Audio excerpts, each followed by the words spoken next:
Hi, my name is Carina Ockedahl. I'm the managing editor of Canadian Auto Dealer. I'm here with the team from Trader, looking at their latest report from March, and we're kind of looking at the fact that there was a modest impact on vehicle pricing. So maybe the team can tell us what the current situation is in the Canadian market right now. Hi, Carina. Thanks for having me. This is Nuno Loureiro, the Director of Business Intelligence at autoTRADER. And every month, autoTRADER analyzes vehicle pricing data for roughly 400,000 new and used vehicles. And we publish those findings in our monthly price index report. So based on the pricing data that we collected in the March timeframe, we are observing some fairly limited fluctuations in the market. So some modest decreases in new and used average vehicle pricing on a month-over-month basis. And this is typically an early indicator that Canadian car prices are experiencing modest declines. And this is generally in the short term.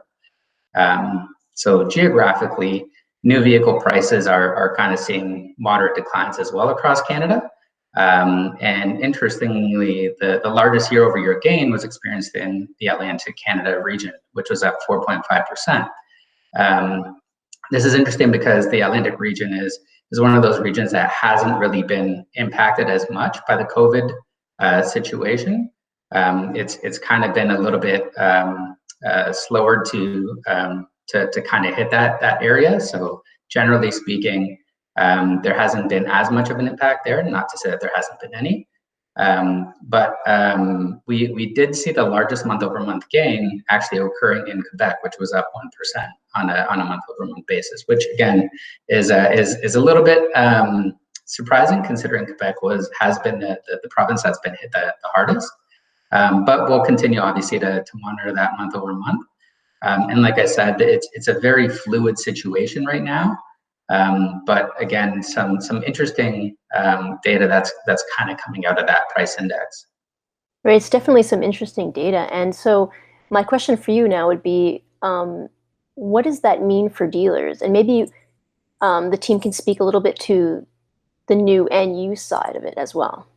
Sure. Our pricing data really looks at just a couple of different factors. One of the main things, obviously, is vehicle prices. And what we've seen over the previous years is typically over the springtime months, typically prices generally go up. And that coincides, obviously, with when consumers are out of the market. There's a limited number of vehicles, primarily on the used vehicle side. As we all know, used vehicles are very unique. From a new perspective, you don't typically see the same cycles. Those cycles typically come in when you start to see those new vehicles kind of hit the dealer lots. So what we normally see is a lot of those seasonal impacts will kind of help buoy the prices. And one of the things that dealers can really take some comfort in knowing is that the actual volume of traffic on the autoTRADER.ca marketplace has actually remained fairly consistent. So according to the data that we pulled the week of April 6th, we're tracking roughly 3.8 million visits a month and over 12 million VDP views generated by approximately 2 million individuals. So it represents a sizable number of online shoppers just in that single week of nationwide coverage. The other interesting thing that we've done is we've actually gone out and we actually commissioned a third-party study by Dig Insights that really examined the impact of COVID-19 to our consumer purchase behavior. And my colleague Ian can kind of take you through a little bit more of that. Yes, thanks, Nuno. So I'm Ian MacDonald, Vice President of Strategic Marketing at Trader Corporation. Hi, Carina, and thanks for having me today. So like Nuno mentioned, we have been doing a lot of research out in field with consumers to understand both the kind of impact on their intent to buy a car in the short term, but also some of the longer lasting impacts that might come out of this pandemic as it relates to car ownership and the car market broadly. So in the short term, much like Nuno mentioned, actually there hasn't been too much of a negative impact to visits to the marketplace and what appears to be demand to certainly research, if not transact right now, for both new and used cars. And Nuno mentioned some of the figures. The marketplace actually appears incredibly resilient. And that's not the only data source that sort of suggests that. I was looking at some Quantcast data this morning, and you can look at Google and some other places to say, particularly in the last kind of week or two, there has been a bit of a recovery in terms of consumers searching for cars and doing their research. But looking ahead to some of those factors that I mentioned about what might be cause for optimism in the longer term anyway, is that one of the surveys that we did found that 14% of current non-car owners intended to buy their own car on the other side of the pandemic. And they cited reasons like cleanliness and hygiene. There's a sharp kind of decline in the likelihood to use things like ride-sharing services and certainly public transit for obvious reasons, even on the other side of the pandemic, not just during it. In fact, 70% who use ride-share services right now in Canada said that they didn't intend to be using them however this thing turns out on the other side of it. And 40% said they wouldn't be using public transit. So through a long-term perspective, as we think about sort of car ownership generally overall, some of that stuff is quite encouraging, although obviously we have a short and a medium term to kind of get through before we get there. Great. So maybe bad news for the car ride-sharing industry, but slightly good news for the dealer, the auto retail world. Now, I'm curious to know, considering all this information, what do you expect to see or find in your April report? So moving forward, what do you anticipate coming up? Yeah, so I've started looking at some of the data that's going to come out in April. Obviously, these are preliminary numbers and they can still change. But overall, what we're seeing is, again, much of the same that was published in March. So in April, new cars are going to be down slightly, used car prices are going to be down slightly, and that's generally across the board. And then when we look at it by region, what we're noticing is, from a new perspective, we're seeing Alberta and the Maritimes starting to kind of, the price is starting to go down a little bit more there.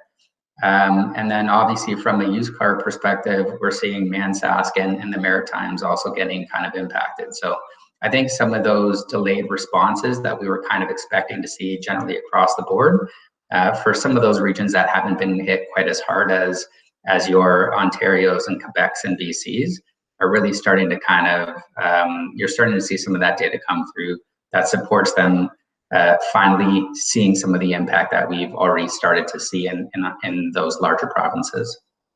Indeed, and it'll be interesting to see what comes up even in the months ahead. Are there any comments, or do you have any additional advice that you'd like to offer dealers?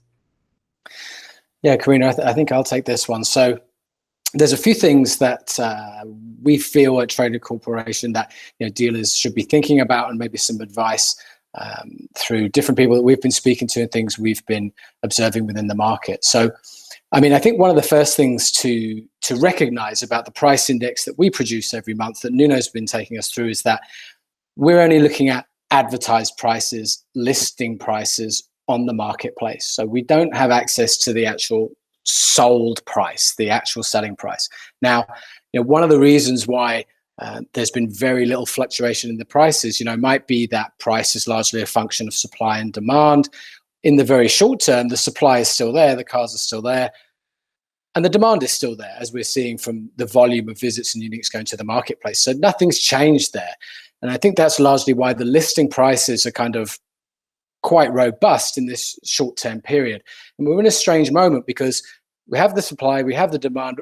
The difference is that there's no transactions happening, or very fewer transactions. There are still some happening. So it's going to take time for the realities of what's happened and the reality of that shift in the market to filter through into listing prices on the marketplace, but also for dealers generally on their own websites and elsewhere. So that's why I think for the time being we're not seeing major changes in price. But I think one of the worst mistakes that dealers could make would be to try and hold on to a selling price all the way through this in the weeks and months to come of a valuation of a vehicle back when they perhaps acquired it in the case of a used vehicle, because there is going to be some impact to the market, because we think about there's less kind of leases returning right now, so there's going to be a glut of lease returns coming later in the year. Simultaneously, we're going to have the 2021 new car models coming into market, presumably with some really attractive incentives at the OEM level.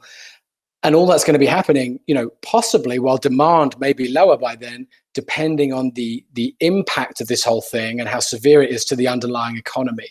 So a large part of my advice to dealers on taking that year-long kind of outlook to it would be, it's really, really important to get really good and surgical at inventory management.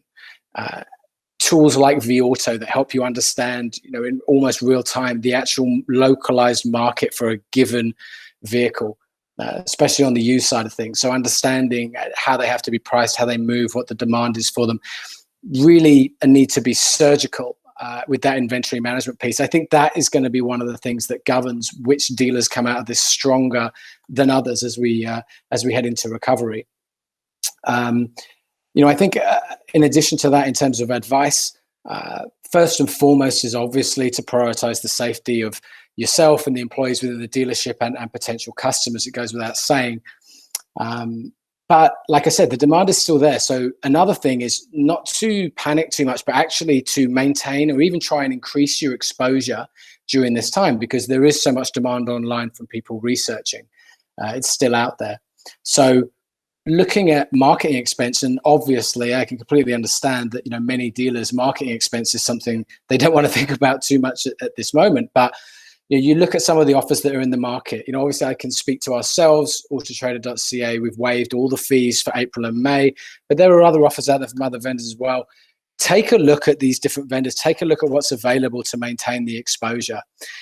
And also I would say, have a think about, as we do, I'm an advertiser. I advertise the brand autoTRADER.ca. And when I look at my vendors anyway, but especially during this time, I'm looking at the vendors and thinking about who has the most vested interest in my success. So you look at those vendors across the spectrum of where you were spending your dollars, who is providing offers, who is trying to help Canadian dealers to recover and survive through this thing. The exposure is key. Maintaining the exposure, because like I said, there is still demand out there. And as Nuno mentioned, we have over 50,000 leads going through the marketplace every week at the moment. Now, this brings me to my next point, which is being really, really clinical about lead nurturing and kind of lead management. So there are some people in the market that still want to buy. We know from the research they either have to transact or they want to transact.